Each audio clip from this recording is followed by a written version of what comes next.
Despacito Domingo! Yes? What do you do? Welcome to MsMojo, and today we're looking at the most gifted and accomplished singers in opera. Now I look forward to this season. Grazie. Bravo, bravo. What a Thank wonderful you, voice. grazie. Number 20, Andrea Bocelli. Operatic pop actually has limited pop appeal as a rule. Andrea Bocelli may be the ultimate exception, as accomplished in commercial music as he is in his refined tenor. Blind since childhood, he used his vivid ear for great singers to develop a richly eclectic voice.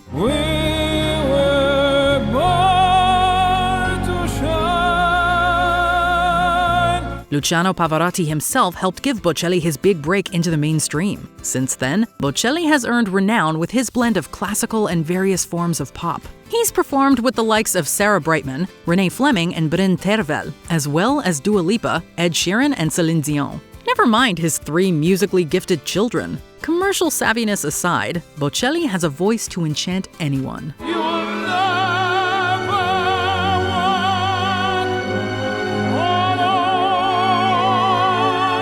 Number 19, Nikolai Yeda. Born in Stockholm, Sweden, it didn't take long for this former bank teller to become one of the most extensively recorded tenors of all time. After being tutored by a well-known Swedish tenor, he made his Royal Swedish Opera debut at 26, where he aced one of the most challenging tenor arias in existence.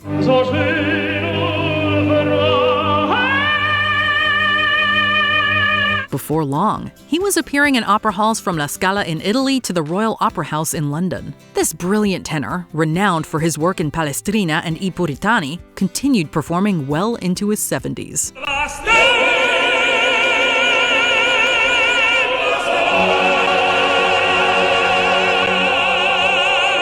Number 18, Montserrat Caballe. Montserrat Caballe rose from a modest background in Spain to become a star for her sweeping vocal range and clean phrasing. But it was the distinctiveness and emotional purity that made this voice so iconic.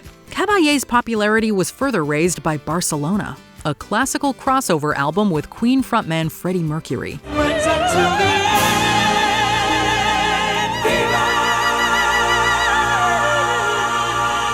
Of course, many of her recorded renditions of masterpieces, particularly by Verdi, are among the most recognizable. She won 4 Grammys, as well as honorific titles and orders of merit in several countries. The only title one needs to recognize is La Superba, the superb one. With technical mastery and unmistakable passion, Caballe is considered one of the quintessential sopranos of her era.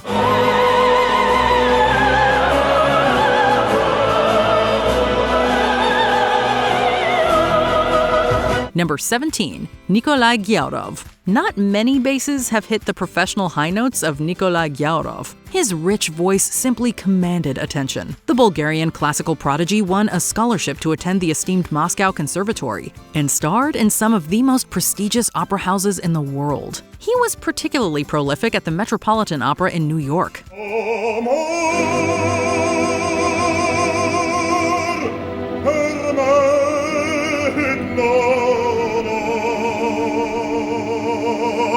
Goov's warm, weighty interpretation of some of the most coveted bass roles in opera made him a uniquely towering figure in his register. His voice and stage presence were so powerful that a mountain in Antarctica was named after him. That and many accolades, usually granted to upper register singers, barely suggest the scope of Goov's brilliance.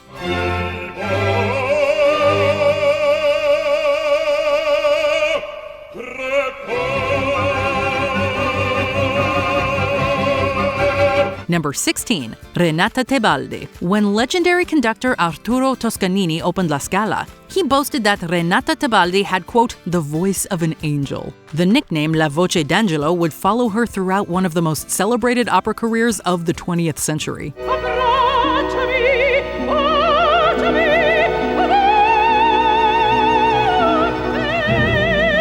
Tebaldi's unique style layered soprano variations over robust breath control. Her either smooth or sweeping legato was particularly well regarded. Still, she continued training throughout her career, retiring at age 54 for fear of losing consistency. Alas, few recordings fully capture a voice that was too powerful to unleash directly into microphones. Tebaldi's force and versatility are at least recorded by her stardom, awards, and alleged rivalry with Maria Callas. All we can confirm from interviews is that Callus envied Tebaldi's angelic tone.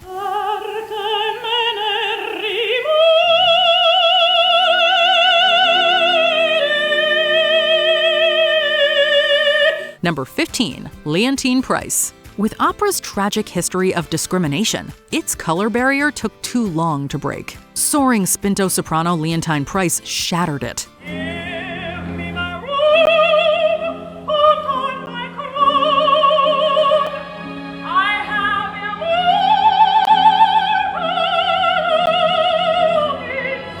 She was raised on gospel in Mississippi before excelling in classical training at Juilliard. She then rose from Broadway to become one of the most revered American singers on the international stage. Price's stern presence and immense voice were simply undeniable. Her cultural significance was matched by her patriotism, and she received the Presidential Medal of Freedom in 1964. Of course, the caliber of her roles, accolades, and influence transcended race. Price's eclectic style alone marked a breakthrough in the modernization of opera. However, few can challenge the voice that helped diversify a whole art form.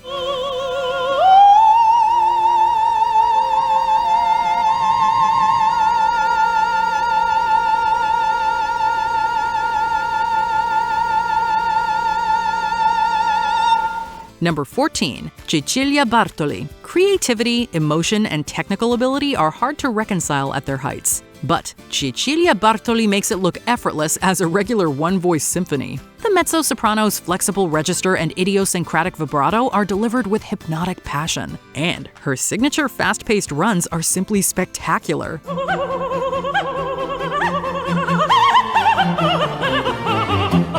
Bartoli's bold style made her a global sensation, performing the most iconic operas of the Baroque and Classical eras. Her honors include 5 Grammys, a Polar Music Prize, and the highest orders of cultural merit in Monaco and her native Italy. At the same time, some have been taken aback by Bartoli's exaggerated aesthetic. With what she's capable of, though, it is always a wonder to hear her perform.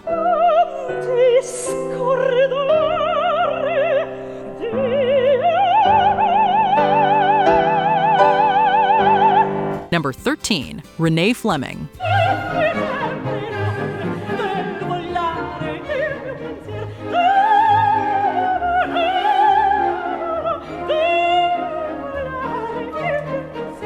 Born in Pennsylvania to 2 music teachers, Fleming showed an interest in music at an early age, gradually moving into a musical education that also included studying at the prestigious Juilliard School. It was while still a student there that she began to sing opera professionally, later winning the Metropolitan Opera auditions at the age of 29. Since then, this award-winning lyric soprano has appeared all over the United States and the world, performing in operatic roles ranging from German to Russian to French. And she has been praised for her singing in the works of Mozart, Strauss, and others.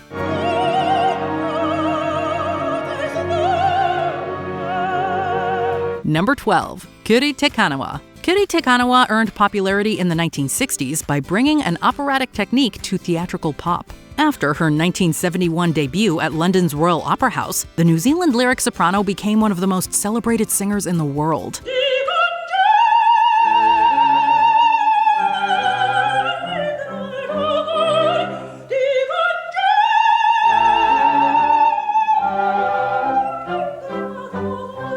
With impeccable range, lush tone, and an incredible resume, she's won many of the highest accolades in opera. She also continued to masterfully adapt musicals, jazz, and other genres. You're sitting down thinking what it's all about. Well, you ain't got no money, they will put you out. Why don't you do right? Tanoa's outspoken love of music is enough to make her a star. She notably favored intimate venues before her retirement in 2017 and has been dedicated to promoting the next generation of virtuoso singers. Of course, not many could reach her vocal and professional heights. Don't think about you. It's not about you, it's about the character. You've got to create for your audience something really, really special. Number 11, Yusei Burling.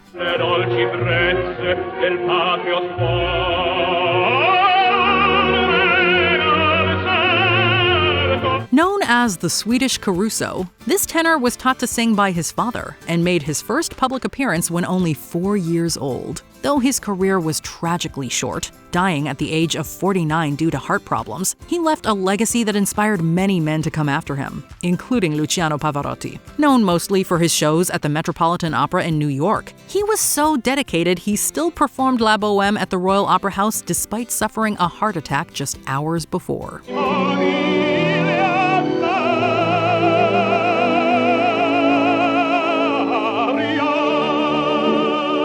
Number 10, Kirsten Flagstad.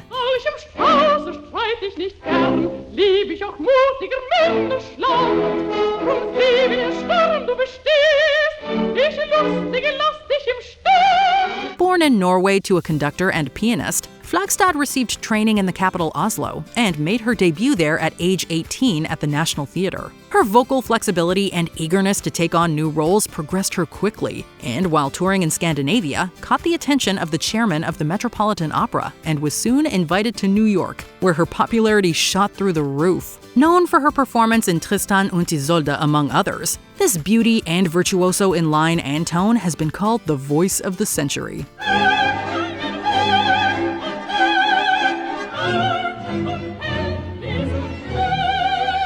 Number 9, Franco Corelli. While Franco Corelli was nicknamed the Prince of the Tenors partly for his good looks and charisma, his voice was kingly. He studied at the esteemed Pesaro Conservatory of Music, but forewent formal training to develop a unique style by ear. Corelli made it into a mainstream phenomenon with his sweeping, soulful technique.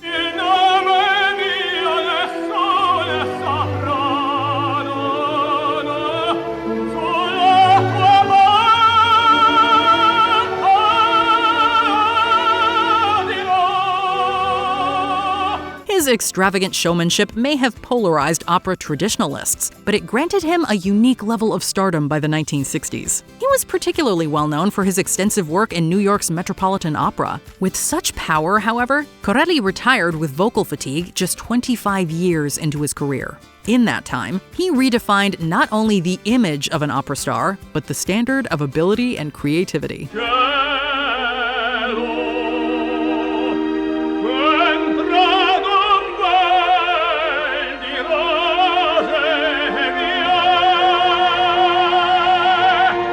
Number 8, Dimitri Vorostovsky. At age 26, Dimitri Vorostovsky made his international breakout as champion of the Cardiff Singer of the World competition. Just 6 years later, he won the highest artistic title in Russia. His baritone voice was pure gold, with chilling depth and marvelous scope. And the way he utilized it in lyrical relation to emotion and melody was as seamless as it was haunting.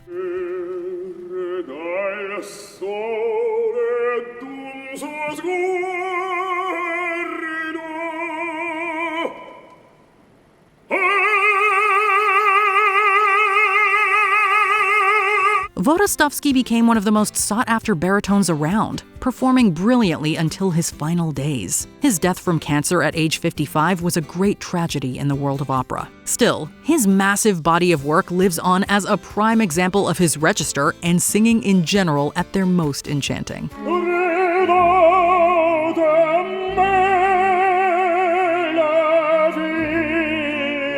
Number 7, Jessye Norman. Esteemed music critic Edward Rothstein once described Jessye Norman's voice as a, quote, grand mansion of sound. That just barely suggests the scope of this unreal talent. Raised on gospel and trained at the Peabody Institute, Norman was capable of several voice types. As a dramatic soprano above all, she had a heavenly force and fluidity to overpower any orchestra.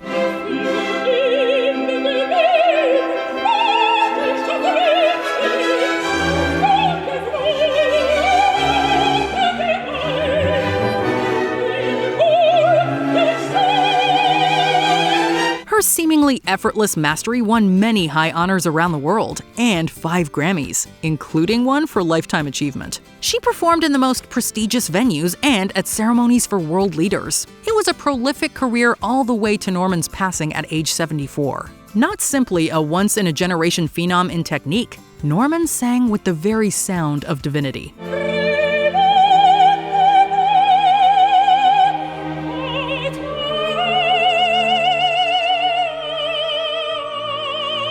Number 6. Enrico Caruso.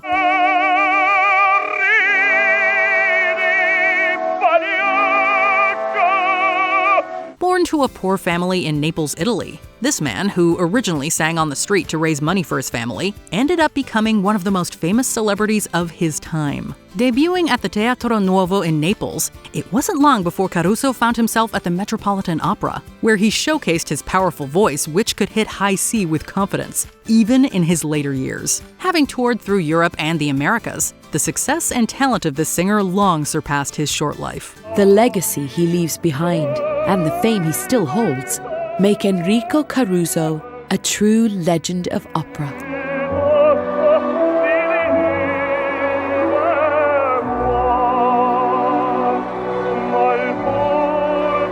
Number 5. Joan Sutherland.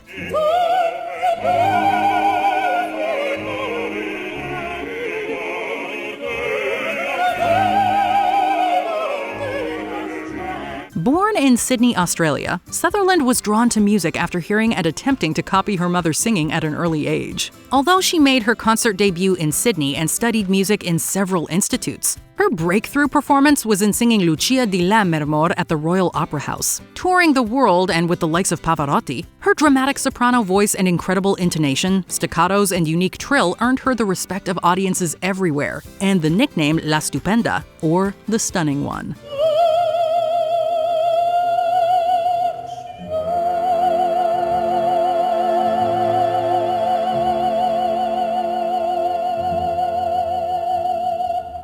Number 4. José Carreras.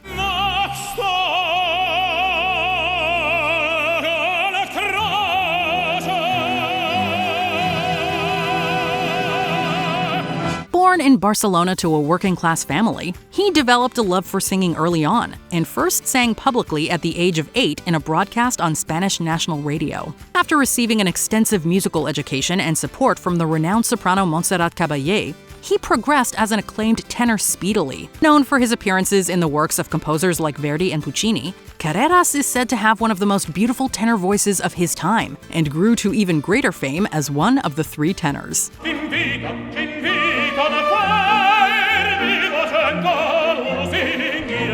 Number 3. Plácido Domingo.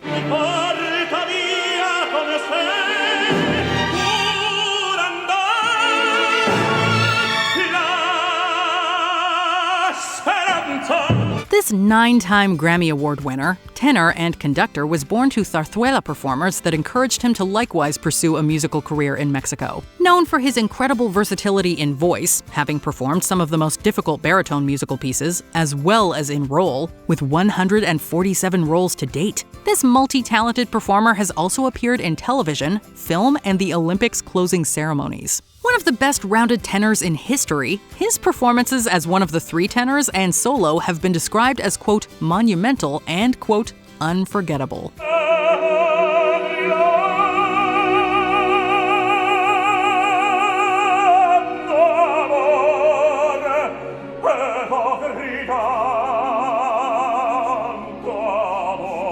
Number 2. Luciano Pavarotti.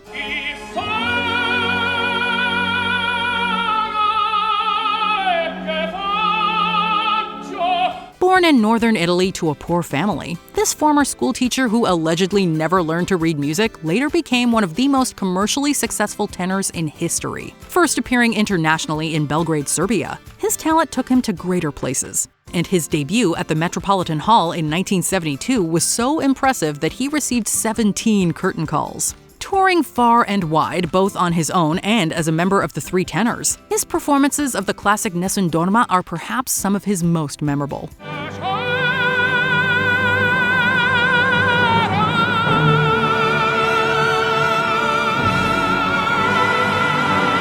Before we unveil our top pick, here are some honorable mentions. Mario del Monaco. The brass bull of Milan was famous for his silky, sophisticated tenor technique.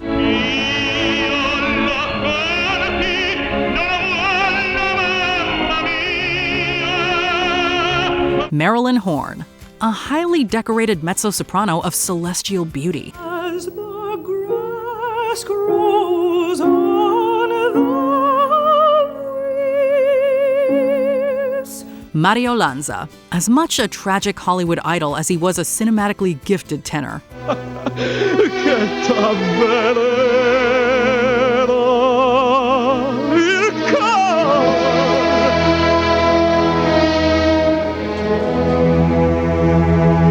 Beverly Sills, the superstar soprano stunned with her perfect pitch and extended legato.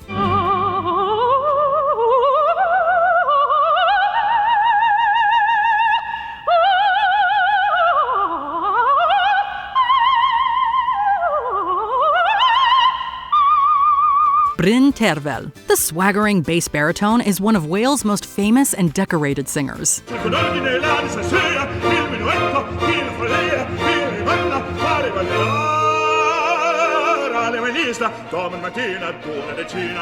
Before we continue, be sure to subscribe to our channel and ring the bell to get notified about our latest videos. You have the option to be notified for occasional videos or all of them. If you're on your phone, make sure you go into your settings and switch on notifications. Number 1. Maria Callas.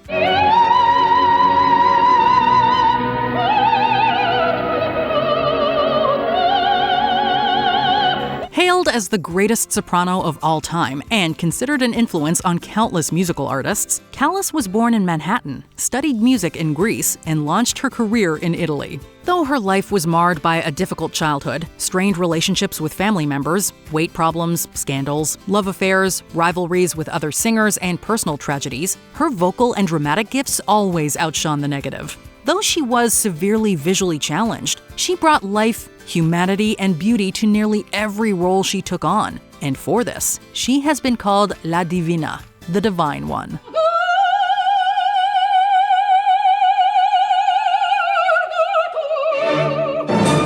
Which opera singers do you most love to hear? Give us your note in the comments. I have been blessed with a voice that is, even to me, breathtakingly beautiful. That's total immodesty. I do not apologize for that. Do you agree with our picks? Check out this other recent clip from MsMojo. And be sure to subscribe and ring the bell to be notified about our latest videos.